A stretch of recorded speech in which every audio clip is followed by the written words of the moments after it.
আন্দামান দ্বীপপুঞ্জ কেমন? চলুন আমরা আন্দামান দ্বীপপুঞ্জ সম্পর্কে কিছু অজানা তথ্য জেনে নেই। আন্দামান দ্বীপপুঞ্জ, যা ব্রিটিশদের কাছে কালাপানি নামে পরিচিত ছিল, চারদিকে নীল জলরাশি, তার মাঝে মাথা চারা দিয়ে উঠেছে স্থলভূমি, রয়েছে সবুজ পাহাড়ি অরণ্য আর রূপালী বালু কাবেলা। বর্তমান সময়ে পর্যটকদের কাছে নীল পানির দ্বীপ হিসেবে এটির গ্রহণযোগ্যতা বেশ। বঙ্গোপসাগরের উপরে উত্তর থেকে দক্ষিণ দিক বরাবর 572টি দ্বীপ নিয়ে গঠিত হয়েছে আন্দামান ও নিকোবর আইল্যান্ড। কিছু উত্তর দিকের দ্বীপ নিয়ে গঠিত আন্দামান, যার রাজধানী পোর্ট ব্লেয়ার, আর কিছু দক্ষিণের দ্বীপ নিয়ে গঠিত নিকোবর, যার রাজধানী কার নিকোবর। সাধারণ পর্যটকদের নিকোবর ভ্রমণের ক্ষেত্রে সরকারি বিধিনিষেধ আছে, তাই নিকোবর ভ্রমণ বন্ধ।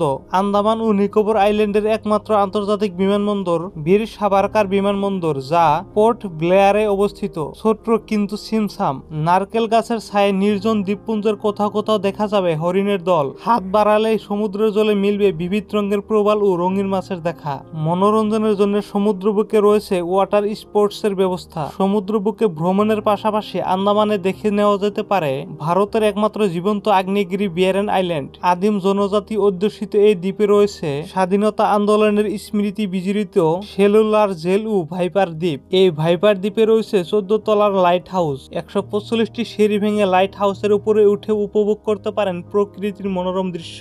পাশাপাশি ঘুরে দেখতে পারেন দ্বীপপুঞ্জের রাজধানী শহর পোর্ট ব্লেয়ার। চারদিকে সমুদ্র ও পাহাড়ের বেষ্টনীতে গড়ে উঠেছে এই সুন্দর ও গোছানো শহর। এখানকার ভ্রমণ করা জায়গাগুলো হলো: নাম্বার 1, রস আইল্যান্ড। রস আইল্যান্ড এমন একটি আইল্যান্ড যেখানে সেলুলার জেলের ব্যবস্থার সাথে জড়িত ব্রিটিশ অফিসার ও তাদের পরিবারদের বিলাসী জীবনযাপন সম্পর্কে ধারণা পাওয়া যায়। রস একটি ছোট্ট দ্বীপ যা মোটর বোটে মাত্র 10 মিনিটে যাওয়া যায়। প্রাকৃতিক সৌন্দর্য ও উন্নত জীবনযাপনের ব্যবস্থার জন্য এই দ্বীপ তখন প্যারিস অফ ইস্ট নামে পরিচিত ছিল।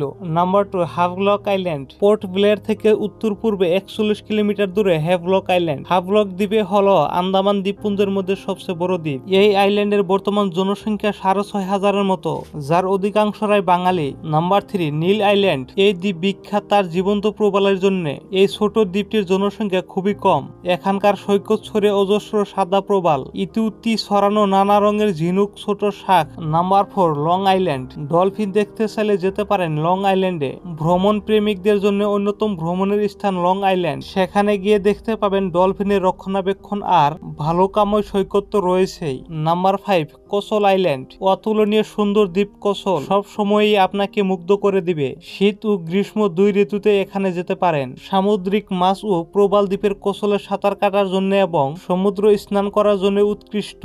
এখানে রয়েছে বিভিন্ন উদ্ভিদ ও বিভিন্ন প্রজাতির প্রাণীর সমারোহ। এখানে কাছের জলের মতো স্বচ্ছ জল দেখতে পাবেন। Number 6, Elephanta beach. আন্দামানে একসময় কোনো হাতি ছিল না। বিহারের সোনপুর থেকে জাহাজে একজোড়া পুরুষ ও মহিলা হাতি এনে এখানে রাখা হতো, তাই এই দ্বীপের নাম এলিফ্যান্টা। বন্ধুরা, যদি ভিডিওটি ভালো লাগে থাকে তাহলে লাইক করবেন, শেয়ার করবেন, আর চ্যানেলটিতে নতুন এসে থাকলে সাবস্ক্রাইব করে বেল নোটিফিকেশনটা অন করে রাখবেন।